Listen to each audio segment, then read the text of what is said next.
There is this very specific kind of panic that happens when you're standing in the shower and you look down at the drain. Oh, yeah. And it looks like a small mammal is suddenly living there. Right, the sheer terror of wash day. Exactly. And instead of, calling a plumber, you step out, walk straight into the pharmacy, and just confront an entire aisle of beauty products. And they're all screaming promises at you. Miracle growth, instant volume. Absolute repair in one wash. I mean, it is incredibly overwhelming.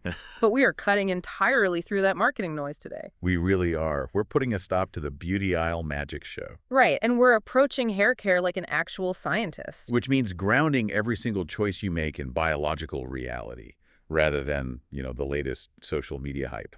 So to do that, we're pulling our insights today from a really comprehensive source. It's called Hair Care, the comprehensive guide to healthy, strong, and shiny hair. Yeah, authored by Laurent Fabian, the founder of the wellness innovation company Ingredientsage. And what's great about this guide is it takes established biological science and just translates it into a practical, evidence-informed routine, something that actually works with your body. Because that's the goal, right? Working with your biology, not against it. Exactly.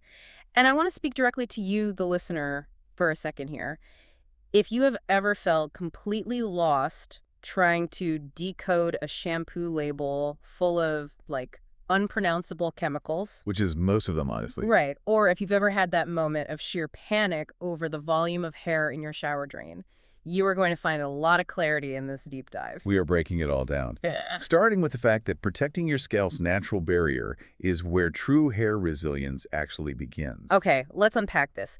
Because before we can even talk about what to put on the hair, we have to fundamentally understand what hair is. Right, we have to zoom way in. Yeah, moving from that visible strand you see in the mirror all the way down to the hidden biological factory working beneath your scalp. I mean, the anatomy of a single hair shaft is wild. It really is. The guide breaks it down into three main parts. So deep inside you have the inner medulla. Core. Right, the innermost core. And wrapped around that is the cortex, which is crucial because that actually determines your hair's physical strength. And its color, right. Exactly, strength and color. And then finally you have the outer layer, the cuticle. Think of the cuticle as the hair's primary defense mechanism against the outside world. It's basically the armor. It is quite literally the armor protecting the fragile inner cortex from snapping. Reading this, the best way I could visualize the cuticle is to think of it like the overlapping shingles on a roof. Oh, that's a perfect analogy. Right, like when those shingles lie perfectly flat and tight against each other, the roof is structurally sound and it's protected from the elements. Yes, and visually, when those microscopic shingles lie perfectly flat, they reflect light evenly. Which is exactly what our eyes perceive as shiny hair. I mean, it's just optics. Your optics. Yeah. And underneath that microscopic roof, anchored deep in the dermal layer of your skin, is the follicle. The actual living engine of the hair. Exactly. It houses the stem cells that control the entire growth process. And these operate in highly distinct cycles. So you have the active growth phase, which is known as anagen. Okay, anagen is growth. Right. Then a brief transitional phase called catagen. And finally, a resting phase, telogen.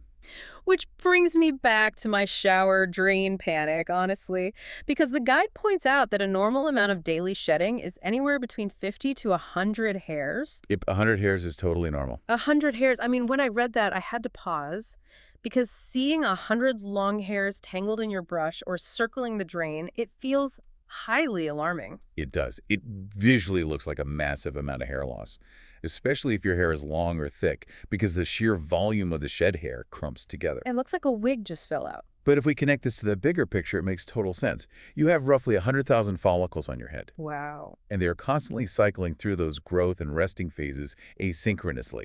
They don't all rest at once. Thank goodness. Right. So shedding 50 to 100 hairs is simply the biological machinery resetting itself. It's just the telogen phase doing its job. Exactly. Ejecting the old dead strand to make room for brand new anagen growth. And the true foundation of managing this cycle and ensuring that the new growth is actually healthy lies in the scalp barrier. See, we hear about the skin barrier on our face constantly. Like every skincare brand on the planet talks about. Absolutely. It's the biggest buzzword in skincare. But the scalp's barrier gets almost entirely ignored in daily routines. Which is crazy because it functions the exact same way as the skin on your face. A healthy scalp barrier is a complex ecosystem. It's keeping everything in balance. Right, it minimizes moisture loss and controls the microscopic populations of microbes, the bacteria and yeast that naturally live on your head. And if that barrier is compromised by harsh treatments or inflammation? Then the follicle environment degrades.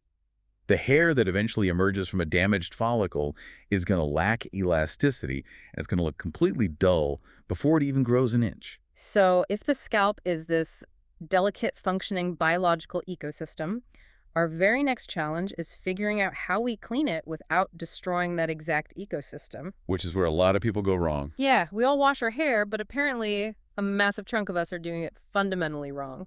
I mean, the guide is highly specific about pH. It says the ideal pH for cleansing is around 5.5. Right. 5.5 is slightly acidic. Your scalp and your hair naturally exist in an acidic state. And why does that acidity matter so much? Because it's the chemical trigger that keeps those cuticle shingles you mentioned lying flat and tightly bound to the hair shaft. Okay, but a lot of commercial shampoos, especially the really harsh, sulfate-heavy ones, they're overly alkaline, right? Very alkaline. Wait, so that incredibly satisfying, squeaky clean feeling, that is actually a sign of damage. Oh, definitely. It's a sign that you've completely stripped the hair of its necessary defenses. Oh, man. Yeah, when you use an overly alkaline cleanser, you are actively disrupting the hydrogen and salt bonds within the hair structure. So the hair literally changes shape. Exactly. This chemical reaction forces the cuticle to soften and swell outward. The shingles warp and lift up. And when that happens, the friction between the hair strands just dramatically increases. They catch on each other like Velcro. They tangle, and ultimately they break. It's like power washing a delicate flower garden. Like, sure, you absolutely remove all the dirt, but you destroy the nutrient-rich topsoil in the process. That is exactly what's happening. You're blasting away the essential lipid barrier that the scalp works so hard to build. You're completely disrupting the microbiome balance. Right. The guide emphasizes that harsh sulfates really should be reserved only for specific medical scalp conditions, or maybe, a rare clarifying wash to remove severely stubborn product buildup. But for daily or weekly routines, preserving those native lipids is paramount. Absolutely. And the vulnerability doesn't just come from chemical stress. It comes from mechanical stress during the washing process itself. Right. Physically handling wet hair is risky because it's already swollen and weakened by the water. It's in its most fragile state. So the guide recommends using lukewarm water, not scorching hot, to avoid further melting away those protective oils. And it also highlights the importance of gentle scalp massage. You want to stimulate blood circulation to the follicle rather than aggressively scrubbing back and forth with your fingernails. Yeah, no scratching. And crucially, applying your conditioner only from the mid-lengths down to the ends. Because your scalp already produces its own highly effective conditioning oil, which is sebum. Right. Adding a dense, heavy commercial conditioner directly to the roots just weighs everything down. Yeah. And it can trap debris against the scalp barrier, which leads to irritation. The guide also points out something interesting about washing frequency.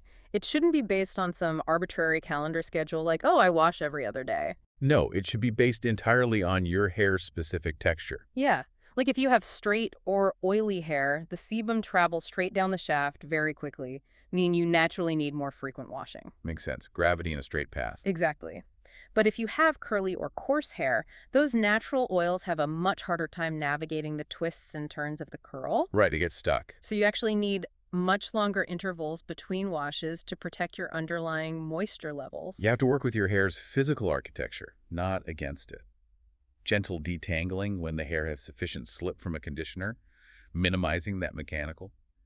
Pulling all of this actively preserves the structural integrity of both the inner cortex and the outer cuticle. Okay, so let's say we've stopped power washing our topsoil. We have a safely cleansed, pH-balanced canvas.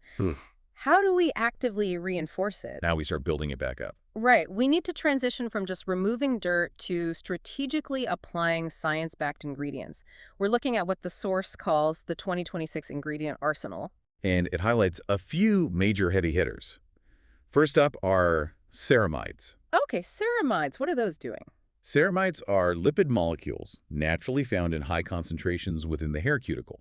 So when you apply them topically, they help restore and reinforce that lipid matrix. So if the cuticle cells are the bricks? Then ceramides act like the mortar between them, smoothing the surface and reducing frizz without leaving a heavy, greasy buildup. Okay, I love that.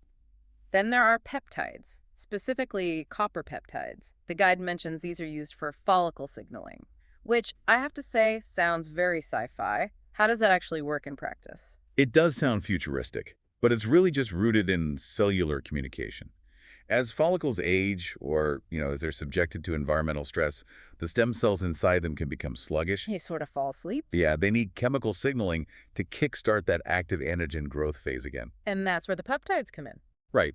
Peptides are short chains of amino acids, and copper peptides in particular have been heavily researched for their ability to deliver these precise chemical messages to the cells, essentially telling the follicle to promote healthier, more robust growth cycles. Okay, next on the list are humectants, things like glycerin and propanediol. Their job is to literally draw moisture from the air and pull it deep into the hair shaft. Exactly, they're water magnets. But here's where it gets really interesting. The guide talks about lightweight protective agents and specifically recommends silicones. Ah, yes. Now, I have to challenge this because for the last decade, silicones have been completely villainized in the beauty world. I mean, we've been told they suffocate the hair and cause massive, irreversible buildup. Right, they've had a terrible reputation. But what's fascinating here is the rapid evolution of cosmetic chemistry. Okay, so the science changed. It did. The anti-silicone movement was entirely justified based on older, heavy silicones, things like dimethicone, that absolutely did cause stubborn buildup because they weren't water-soluble. They just coated the hair and never left. Exactly. But the guide brings vital nuance to this conversation. It specifically advocates for modern, lightweight, or small-diameter silicones alongside advanced film formers. So we shouldn't throw the baby out with the bathwater here. Drastically. No, we shouldn't. These modern lightweight silicones are engineered to provide a breathable, micro-thin protective layer against heat styling, UV radiation, and environmental pollution. So they protect without smothering. Right. The critical difference is that they're designed to wash out easily with mild pH balance cleansers. You get the incredible slip and the thermal protection without the chronic suffocating buildup. There's a huge distinction. And it's also about understanding the broader chemistry of your routine. Like you mentioned humectants pulling in water. That's a great mechanism. But if you step out into a dry, arid climate, humectants can reverse direction. Wait, reverse direction? Yeah, they can actually pull water out of your hair into the surrounding air. Oh, wow. So your moisturizing product literally backfires and dehydrates your hair? It absolutely can. That's why you must balance humectants with occlusives, which are sealing agents like those lightweight silicones or natural oils. Ah, I see. The humectant draws the hydration into the cortex, and the occlusive forms a superficial seal over the cuticle to lock it securely inside. So we have this incredible molecular science at our disposal, but applying it blindly is a recipe for disaster. You have to know your own hair. Right. We have to figure out how to map these ingredients to your specific hair type. Interestingly, the guide leans heavily into customizing your regimen using digital tools. Which is a huge trend right now. Yeah, we are talking about using smartphone analysis to track shedding patterns and measure hair elasticity over time. There are even at-home diagnostic tests for checking porosity and individual strand diameter. Technology is giving us unprecedented microscopic access to our own biometric data. It's amazing.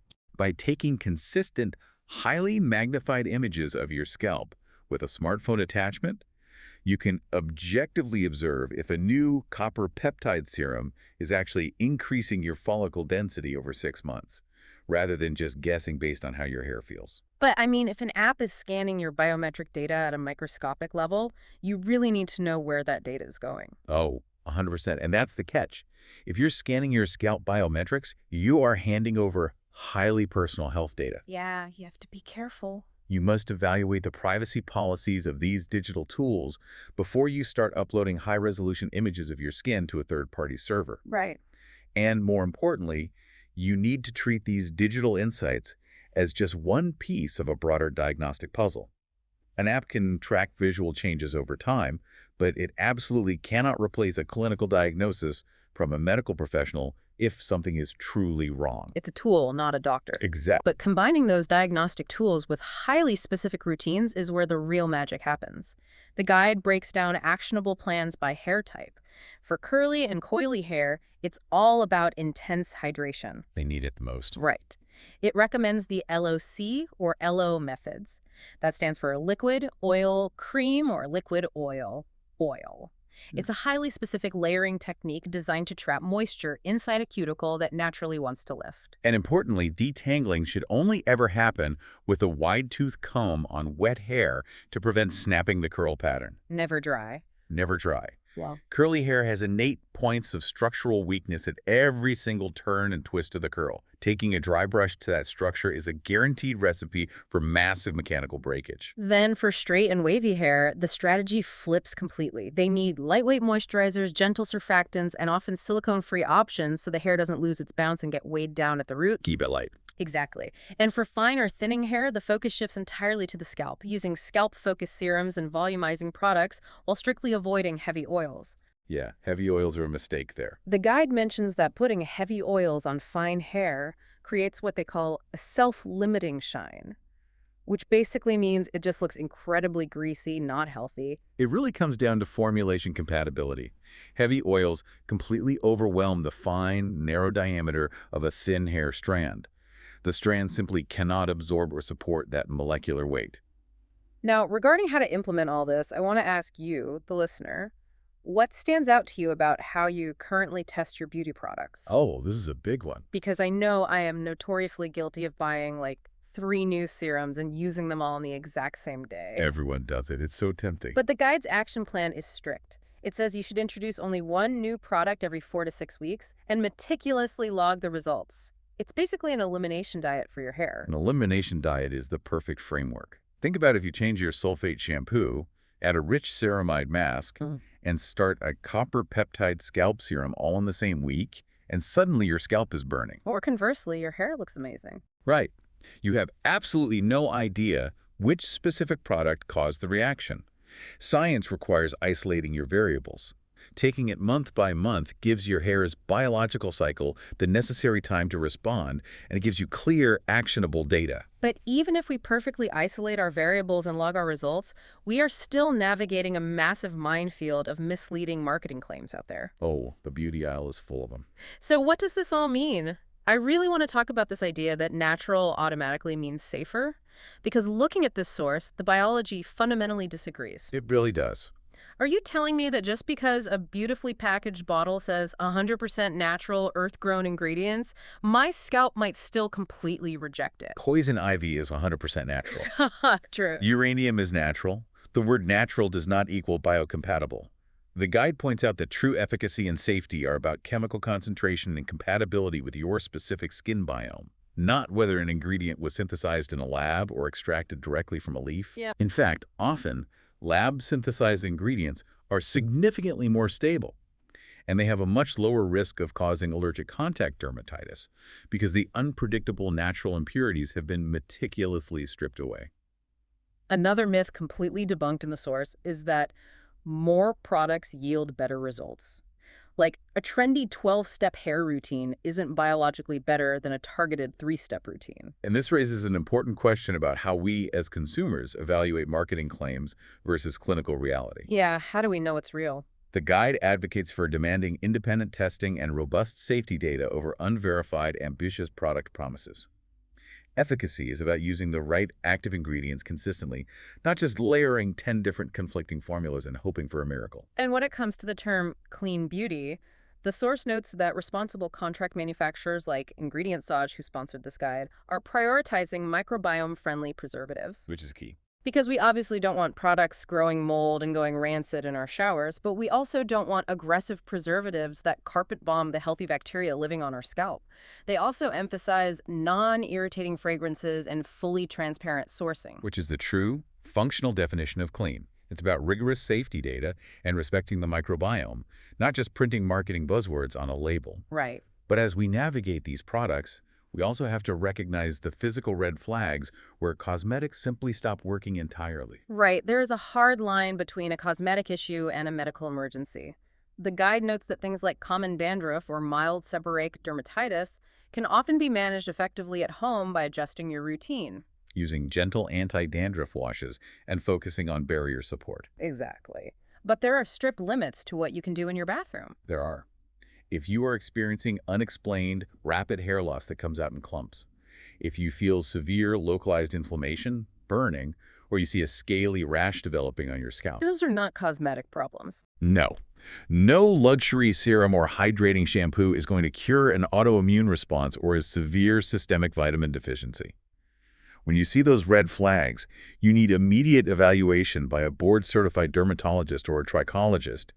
Do not try to treat a medical crisis in the beauty aisle. All right, we have covered an incredible amount of ground today. Let's do a rapid-fire recap of our mission. Let's do it. First, respect the biology. Your hair is anchored in a living follicle that operates in long cycles, and shedding 50 to 100 hairs a day is perfectly normal biological turnover. Second, protect the barrier. Cleanse gently with a pH around 5.5 and stop power washing your topsoil with harsh alkaline sulfates. Third, utilize targeted ingredients. Look for ceramides to repair the cuticle's lipid matrix, peptides for cellular follicle signaling, and properly balance your humectants with lightweight, easily washed-out protectants to trap moisture. And finally, act like a scientist. Customize your routine based on your actual hair texture. Use digital diagnostic tools thoughtfully, and introduce only one new product at a time so you can track the real-world results without muddying the data. Now, as we wrap up this deep dive, I want to leave you with one final lingering idea to ponder. It builds directly on what the guide mentioned about tracking your hair over time. It's such a fascinating concept. Think about this. Because your hair grows in such prolonged cycles, often staying in the active anagen phase for 3 to 5 years, a single strand of your hair is essentially a physical timeline of your life. It really is. Just like the rings of a tree record seasons of drought or plenty, your hair strand records periods of high systemic stress, massive changes in your diet, and shifts in your environment over the past several years. Wow. So the next time you clean out your brush, ask yourself, what secrets about your overall systemic health are you casually throwing away every single morning? It profoundly reframes how you look at a simple strand of hair. It changes everything. Thank you for joining us on this deep dive into the true science of hair care. Keep questioning those labels, keep protecting your barrier, and as always, stay curious.